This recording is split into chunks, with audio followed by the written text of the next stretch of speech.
Hey everybody, welcome back. It's time for another Star Wars action figure review. And today we're looking at a figure that I've been very excited about reviewing, and that is the Attack of the Clones Vintage Edition Jango Fett. And I'm particularly excited because this figure has the limited edition Boba Fett with the prototype armor offer sticker on it. So I'm going to go ahead and take advantage of that offer.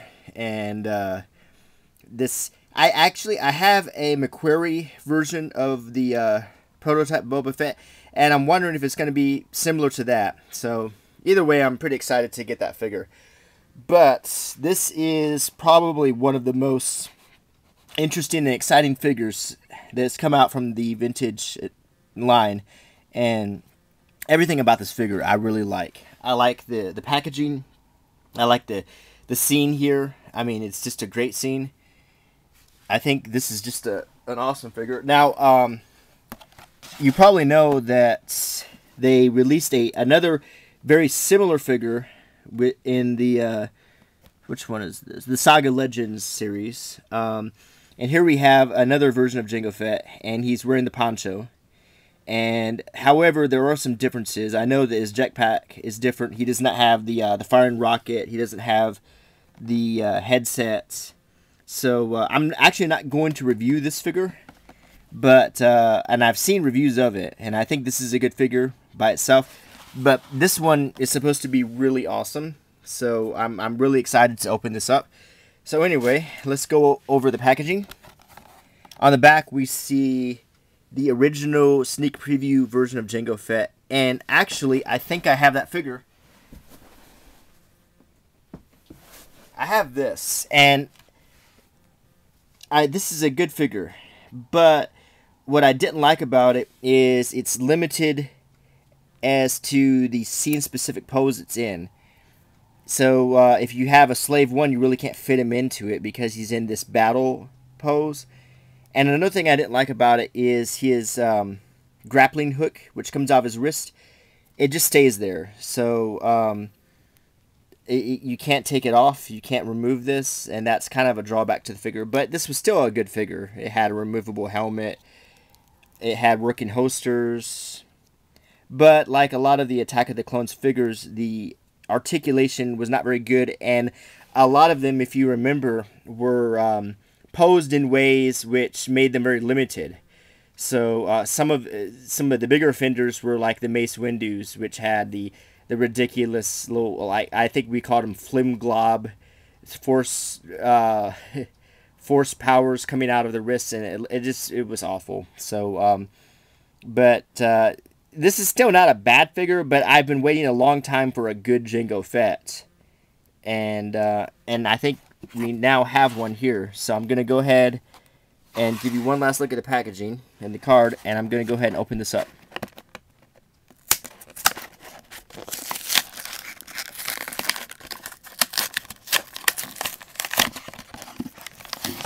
Okay, let me get the scissors.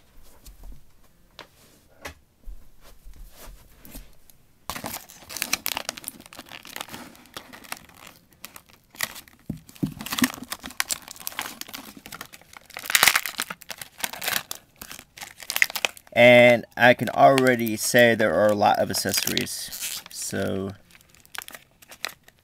bear with me.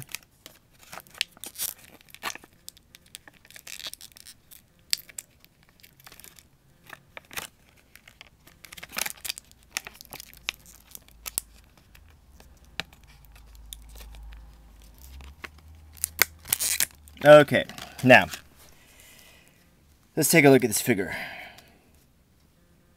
He comes with the poncho, and I think that is in reference to this scene depicted right here.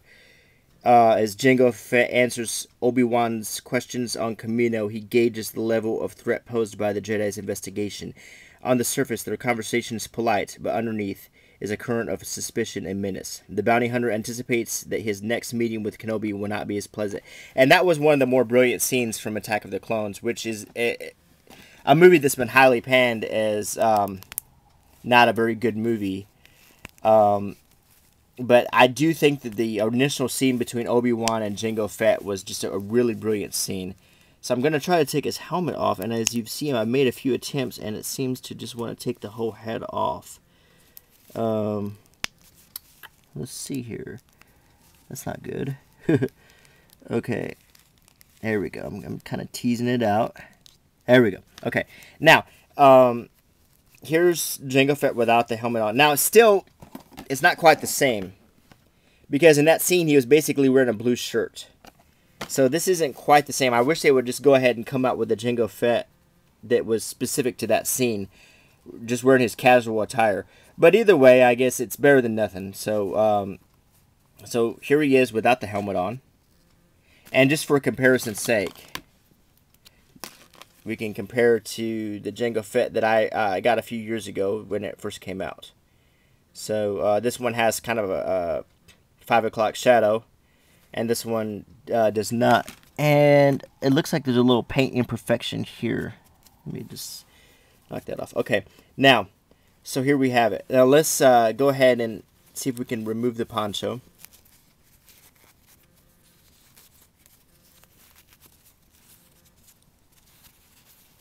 It is actually, it's sewn on, so we're going to have to carefully remove it without, we don't want to tear anything.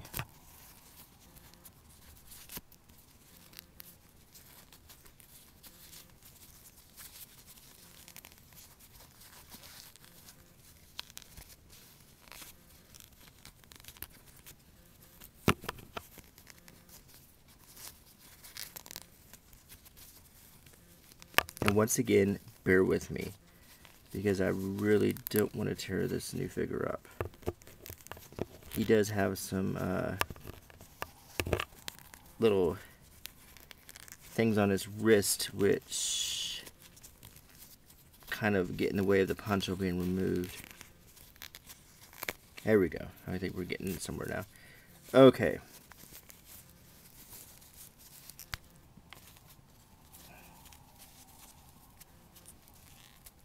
I think it's going to be kind of a chore to get the poncho back on, to tell you the truth.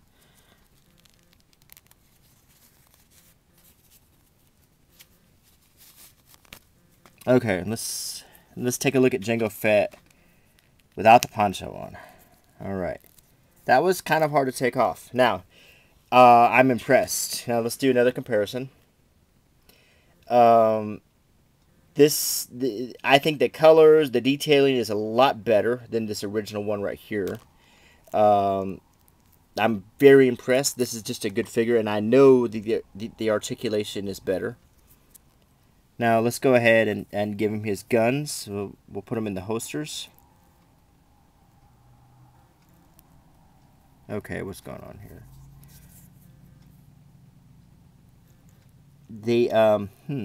You know, I watched another review. I think it was Hung, the Figure Freak, and he said that the plastic was very soft, and it felt, and he didn't like putting it in the holsters because he was afraid he was going to break it. And I know exactly what he was talking about now, because when you insert these pistols into the holster, you feel like it's going to tear the plastic. That's a small concern. Now let's look at the two helmets. They're very similar, except one is a little bit bigger than the other, and I